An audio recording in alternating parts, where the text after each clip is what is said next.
Okay, can you hear me? Yes, sir. Okay.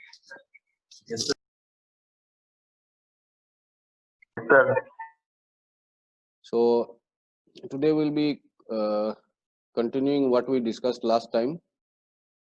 So just to recapitulate by the time others get added up. Last time we discussed about abdominal tuberculosis.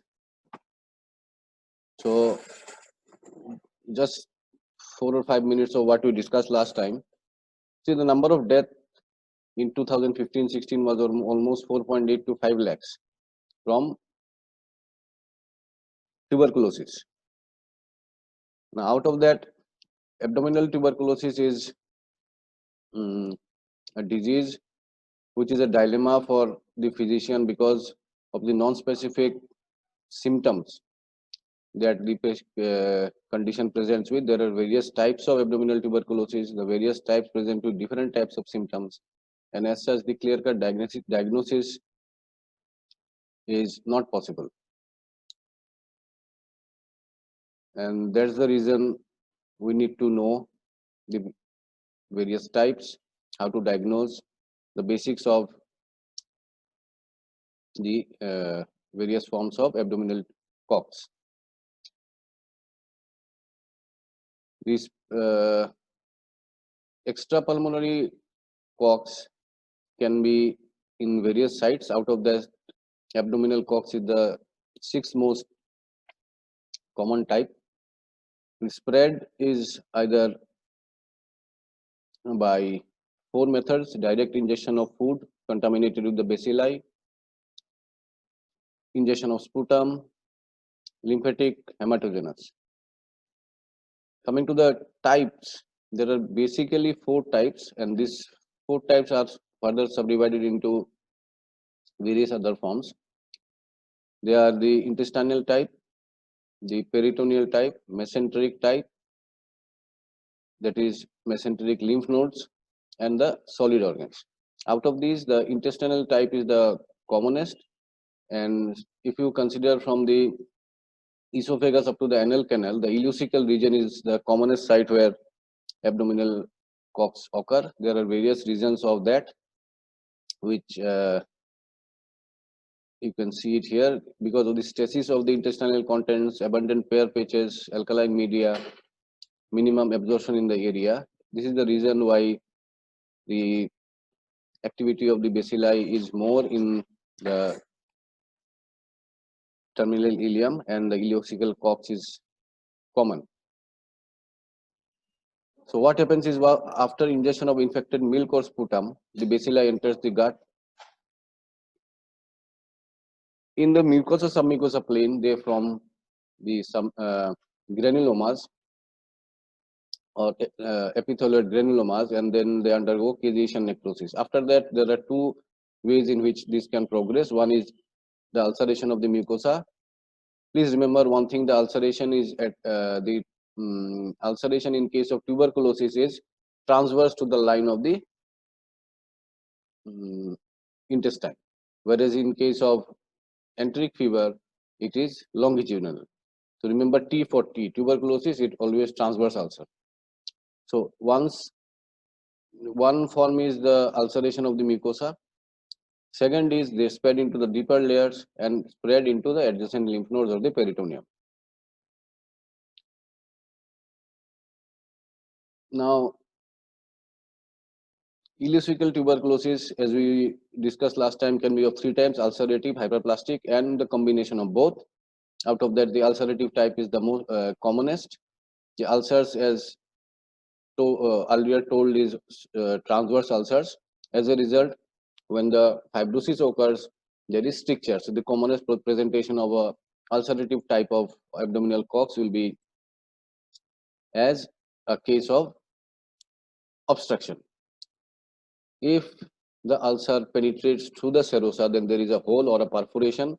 So a patient can present with an acute condition like ulceration or a chronic condition like obstruction. So in this X-ray, why I'm showing you this the second time, because this is a Very common X-ray when you appear for an exam. At least 50% of all of you will be getting this X-ray.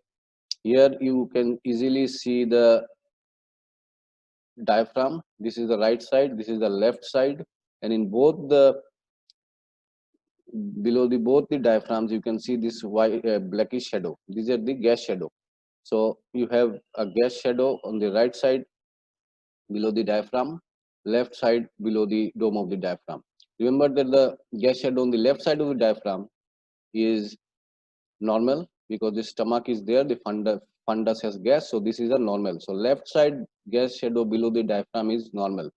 But the gas shadow below this white line in the dome of the diaphragm, below this the arrow shows the black gas, is abnormal. Peritoneum doesn't contain any gas. It is only when the intestine or a hollow viscus perforates, the gas leaks out, and as air has tendency to rise up, it rises up, but the diaphragm acts as a barrier, so it gets collected below the diaphragm. And when you take an X-ray, you see gas under diaphragm. So this denotes a perforation in any hollow viscus. Remember that this will X-ray will show you that there is a perforation, but the exact site is not known.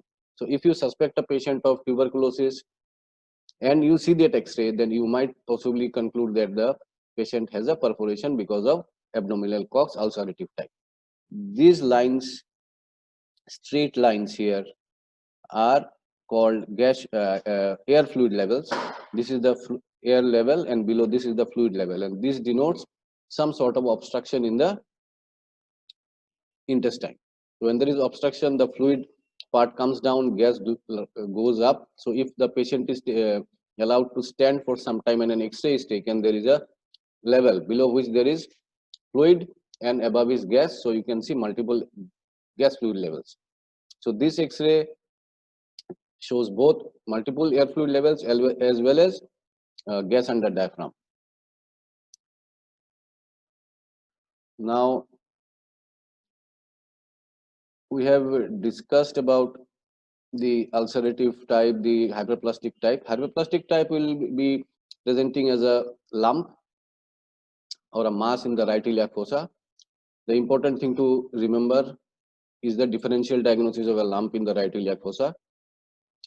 It can be an appendicular lump, but the signs and symptoms will be different. In case of malignancy or the carcinoma of the cecum and a patient with abdominal Koch's hyperplastic type, the differentiation is not so easy.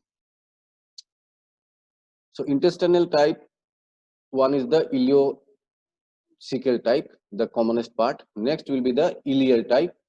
So we'll start with the ileal type of the tuberculosis. In the ileal type, because of the ulceration, transverse ulceration which heals with fibrosis, there are multiple strictures. So usually it is a stricture type and the strictures are generally multiple.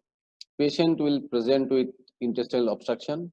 The features of intestinal obstruction can be vomiting, not passing stool, flatus, abdominal distension with pain. Besides this, because of the fibrosis, there will be adhesion, that is one loop of the bowel adhering to one another, and there can be secondary infection. In only 5% of cases of ileal tuberculosis, you can see a perforation. The plain X-ray of that patient will show multiple air fluid levels, as I have shown in the last slide.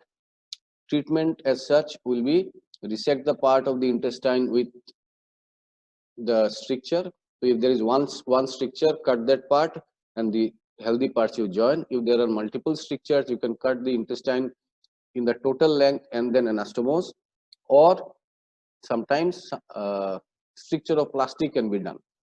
So just remember the name stricturoplasty, details will not be required.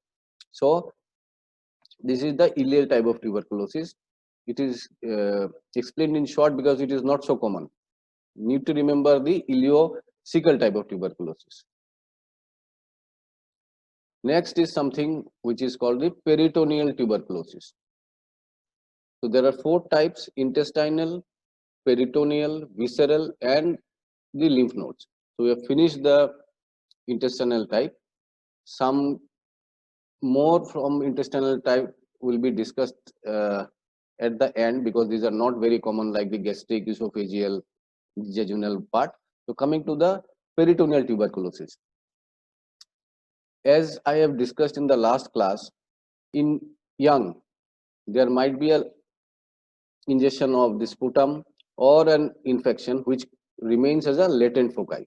So upon activation of that latent foci, you have something called the peritoneal type of abdominal TB. It can also be blood spread, and it can also develop from the diseased mesenteric lymph nodes, intestines, or fallopian tube. That is direct spread. So if you see the picture, it is the parietal peritoneum. This is the falciform ligament. Here you can see multiple white or yellowish spots or raised areas. So these are the tubercles that are seen in the peritoneum. The basic pathology is the parietal peritoneum is thickened. There will be tiny yellowish tubercles, small beads of yellow colored raised areas in the peritoneum. Because of the caseation, the adhesion between the peritoneum, omentum, and small intestine can also be there.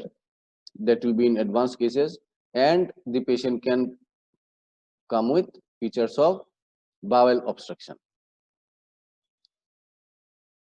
This is a very typical feature of peritoneal tuberculosis, where the small intestine is covered by a layer just like a cocoon. See here you can see that you cannot see the individual coils or the loops of intestine, and it is covered by a very adherent flimsy layer just like a cocoon. So this is called an abdominal cocoon syndrome. There is dense adhesion in peritoneum and omentum with contents inside. So patient will come with abdominal, intestinal obstruction. When undergoes operation, you see something like this. It is very difficult to separate or clear out the cocoon because there will be dense adhesion. Now, the peritoneal tuberculosis presents or mimics acute abdomen, because patient most of the time will come with acute intestinal obstruction. The diagnosis is generally on table. Features will be there of peritonitis because the peritoneum is inflamed, thickened, tubercles are there. So all signs and symptoms of peritonitis can be there. Sometimes the laparotomy may reveal straw colored fluid with tubercles in the peritoneum. The fluid that is present can be sent for culture and AFB study. From the peritoneum, the omentum also gets involved. It becomes rolled up, so we can take biopsy from the omentum and to prove our diagnosis. And remember the last line that is written in bold letters: the abdomen after operation is closed but without drains. This is a common thing that is done in any case of abdominal cocks or draining of cold abscess. Generally, if you keep a drain, the healing process doesn't occur and there is a continuous discharge from the drain area. So as far as practicable, abdominal Cox patients, if operated, should be closed without drains. Now, the peritoneal tuberculosis can be of two types, as I have told you in the last time.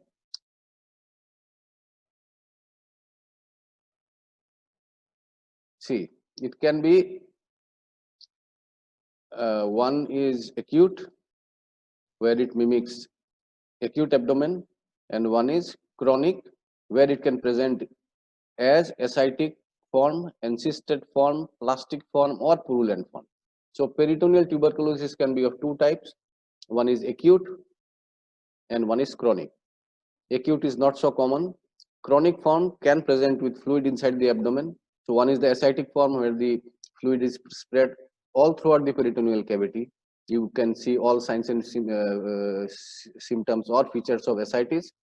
One is the encysted form, where there is a loculated collection or a confined collection of fluid, and the other two forms are plastic form and purulent form. In purulent form, you can see pus inside. So these patients will present with common features like abdominal pain, fever, ascites. Just a second. Hello. Yes, sir. Just hold on.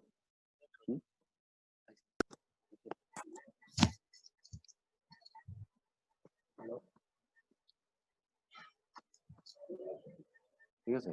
Hello. Yes, sir. Okay. So see, loss of appetite, weight, fever, these are common symptoms of pulmonary coughs. Besides that, you may have abdominal pain, abdominal mass, or something which is called doughy abdomen.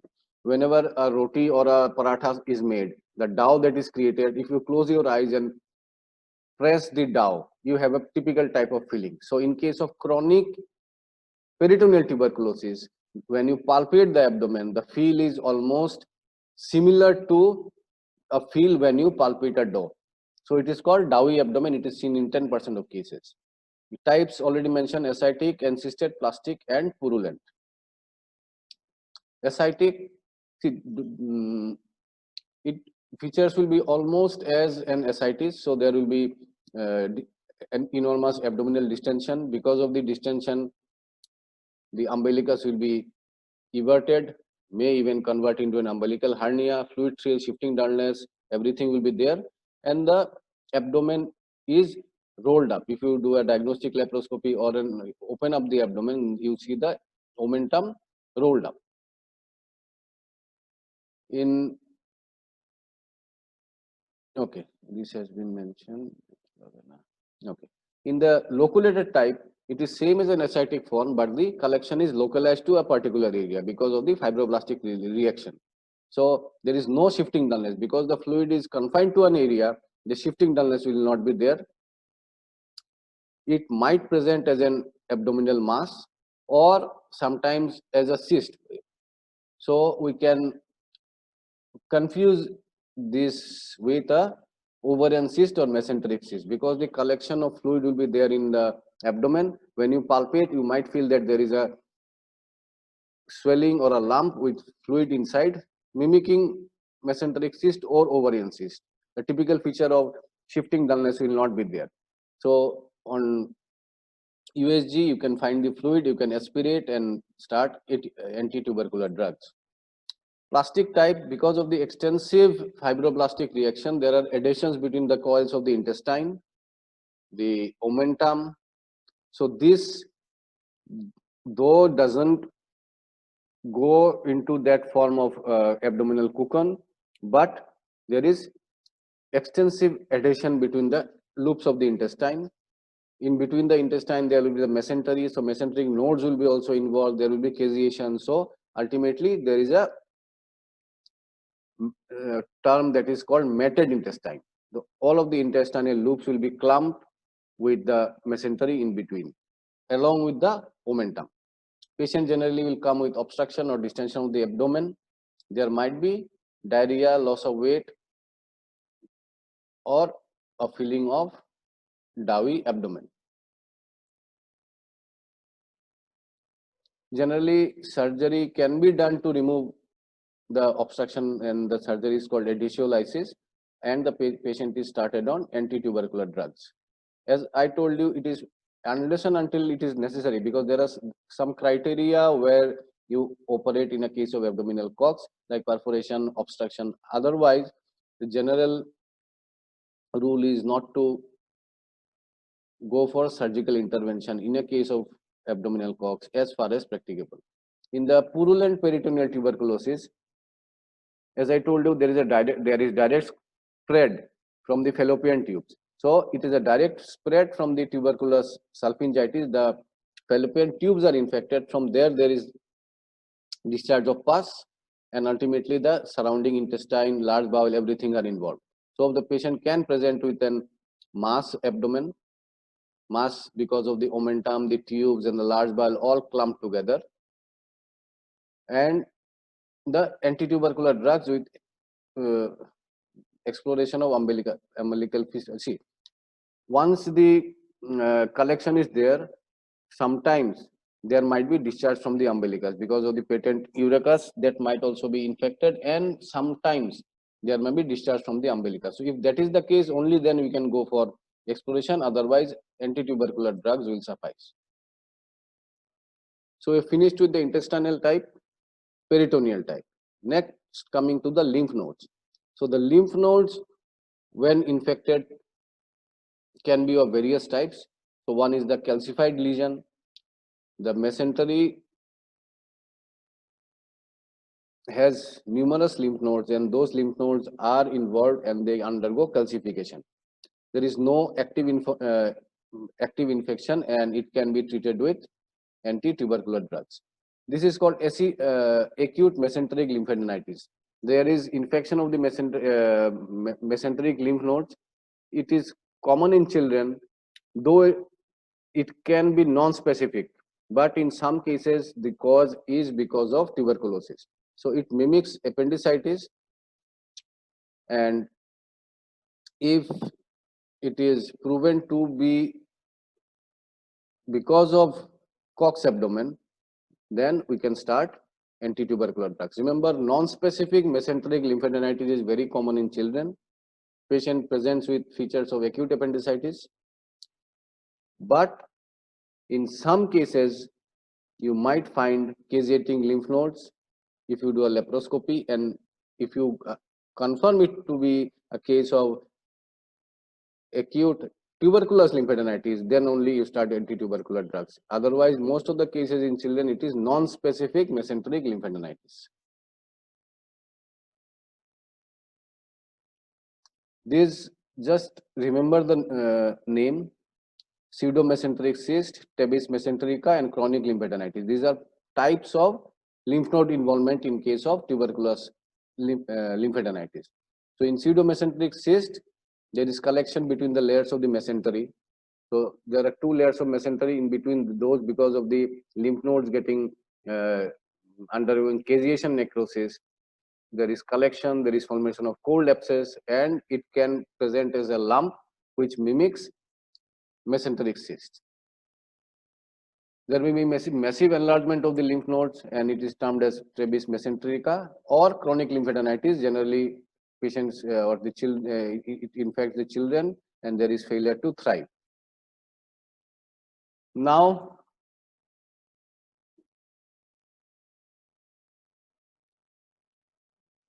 okay.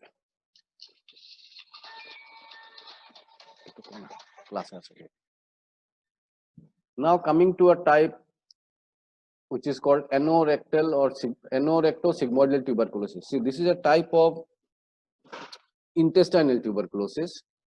We have discussed about ileocecal tuberculosis, which was common. Now we'll discuss about an anorectal and sigmoidal tuberculosis.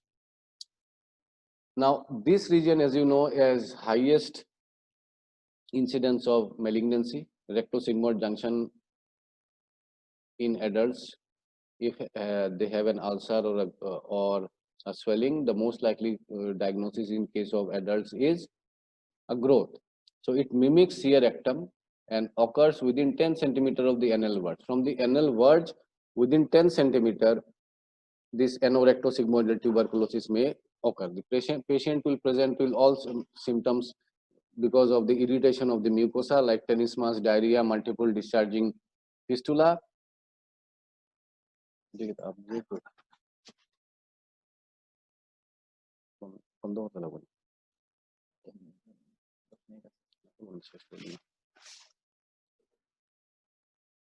So tenesmus, diarrhea, multiple discharging fistula. Remember, there is a term called fistula in ano when there is an opening in and around the perianal area. So if the number of openings are more, we can suspect tuberculosis. The fistula is painless, and the ulcers will show undermined edges. This might not be required for you, but just remember, the tuberculosis in the anorectosigmoid region can present as a case of clear rectum, we generally misdiagnose it as a case of carcinoma of rectum. But if you undergo, the patient undergoes sigmoidoscopy, then a biopsy after fistulectomy, then the biopsy will show tuberculosis and the patient is started with anti-tubercular drugs. Now, there is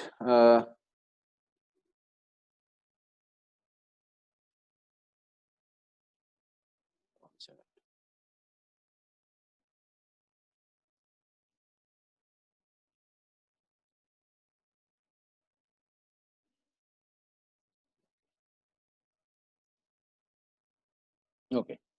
Now, as I told you, in the intestinal type, there are some other types which are very, very rare.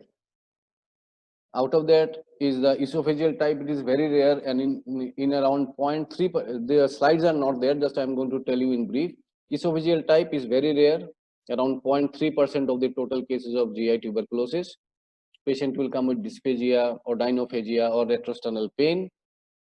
If you do an upper GI endoscopy, you can see ulcers, you can take a biopsy and then diagnose and treat accordingly.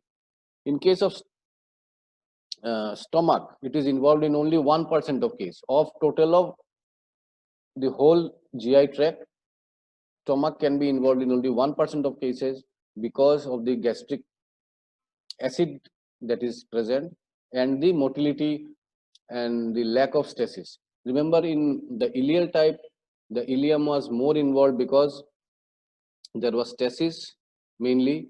Medium was alkaline, but in stomach, because of the acidic medium and the continuous movement and rapid gastric emptying, the cases are around only about 1%. As far as duodenum is concerned, if duodenum is involved, then it will be the third part of the duodenum, and it is also very rare. Now, after the intestinal type, the peritoneal type, and the tubercular lymphadenitis, there is a fourth type which is called the visceral type. The visceral type is nothing but when the solid abdominal viscera are involved. Solid abdominal viscera are involved in around 15 to 20% of cases of abdominal cocks, and the genitourinary system is the commonest, that is the solid part, or the liver, the spleen, and the pancreas. So in visceral tuberculosis, we have the genitourinary tract followed by the liver, the spleen, and the pancreas. In 15% of cases, these patients will also have pulmonary tuberculosis. The diagnosis can be made by either ultrasound, the CT scan, or an MRI, and the treatment will depend upon the findings. So last, before concluding, this is not a particular type, but a omental tuberculosis. It's a part of the other abdominal tuberculosis. So in peritoneal tuberculosis also the omentum might be involved. In intestinal type, the omentum might be involved. So what happens is the omentum becomes rolled up.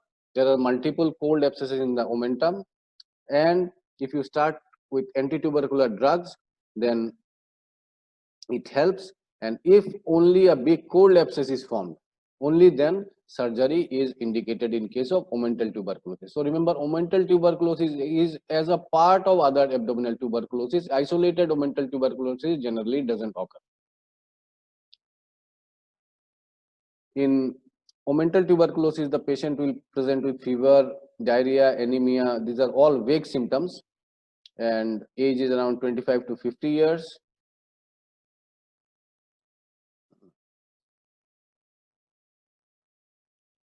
And surgery for omental tuberculosis is done only when the large cold abscesses develop.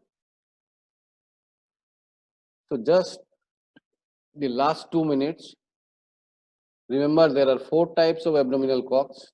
Number 1 is intestinal type, number 2 is peritoneal type, number 3 is visceral type, Number 4 is when the lymph nodes are involved. Intestinal type, it can start from the esophagus up to the anorectal region, but the ileocecal junction constitutes about 60% of cases. So most of the discussion was of the ileocecal type. The other types are very rare, maybe 0.3%, 1%, 2%. So ileocecal COX or ileocecal tuberculosis is the commonest type. It can be of three forms. One is the ulcerative, one is the hyperplastic, one is the combination of both. Ulcerative can present as an acute phase with perforation because of the ulcer or because of this stricture formation. Because of stricture, it will be an obstruction. The hyperplastic type will generally present with a lump because the lymph nodes, the ileum, terminal part of the ileum, the mesentery all get clumped up and forms a lump. So since the terminal part of the ileum is in the right iliac fossa, patient will generally come with a swelling or a lump in the right iliac fossa along with other symptoms which may help you in your diagnosis of abdominal COX. The only thing mimicking this is the carcinoma of the cecum, because appendicular lump and abdominal COX finding will be different depending on the duration, the amount of tenderness and all those. Next, coming to the peritoneal type. Peritoneal type can be of 2-3 varieties. The differentiation, I mean the detailed description I have given, but you can remember only the salient features. There will be tubercles in the peritoneum. It can be acute type. It can be chronic. Chronic can be of 4 types. Ascitic, when fluid is filled up the whole abdominal cavity, shifting downwards, then fluid thrill, everything will be present. In second case, that fluid is confined to a particular area. The patient may come with a swelling that is cystic. So we might think it to be a case of mesenteric cyst or ovarian tumor, ovarian cyst. Number 3 is plastic form, and number 4 is purulent form. Coming to the visceral type, genitourinary tract is the commonest, followed by spleen and liver. Coming to the lymph nodes can be of various types. The involvement, one is the mesenteric lymphadenitis, which is seen in children, tabes mesenterica, where the nodes are enlarged. So ultimately, the types and the various areas that are involved, the only problem is the symptoms. The symptoms are not specific. So the only thing to remember is to have a high suspicion when you examine a case, because tuberculosis is quite prevalent in India. So whenever you have a patient with non-specific symptoms, some symptoms mimicking tuberculosis, a thorough examination has to be done so that acute emergencies can be prevented. Because as we want less number of intervention, surgical intervention to be done in surgery,